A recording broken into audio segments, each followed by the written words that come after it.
akan membahas mengenai materi anuitas.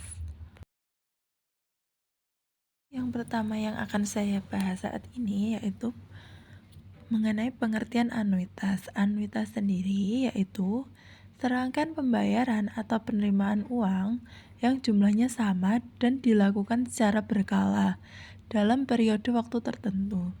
Anuitas sendiri sering digunakan dalam konteks keuangan, seperti pembayaran utang, tabungan, investasi, atau asuransi. Kita akan membahas dua komponen utama anuitas. Yang pertama, pembayaran berkala. Pembayaran berkala dilakukan pada interval waktu tertentu, misalnya bulanan, triwulan, atau tahunan.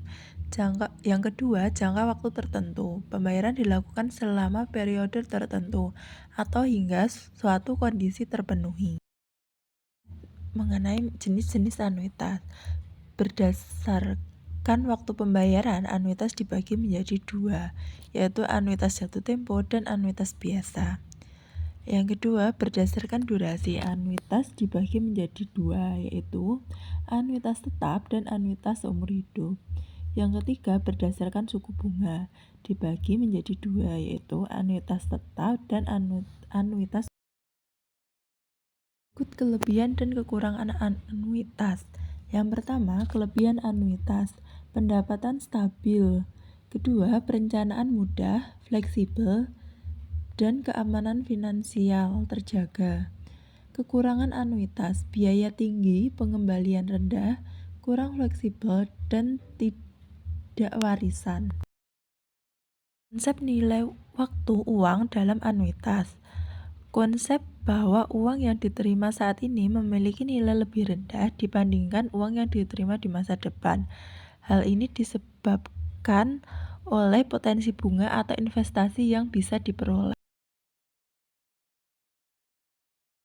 Anuitas pembayaran meliputi dua hal, yaitu bunga dihitung berdasarkan pokok pinjaman. Yang kedua, pokok pinjaman, bagian dari pembayaran yang digunakan untuk mengurangi utang. Strukturnya terdapat tiga, yaitu pembayaran di awal, pembayaran di tengah, dan pembayaran di akhir. Berikut rumus-rumus anuitas. Yang pertama, rumus anuitas nilai sekarang atau present value of annuity. Yang kedua, rumus anuitas nilai masa depan. Berikut ini mengenai rumusnya. PV nilai sekarang, A jumlah pembayaran per periode, R tingkat bunga per periode, N jumlah periode pembayaran. Berikut ini ada beberapa contoh soal dan penyelesaian mengenai anuitas yang bisa kalian pelajari. Mungkin itu saja materi yang bisa saya sampaikan. Terima kasih sudah menonton.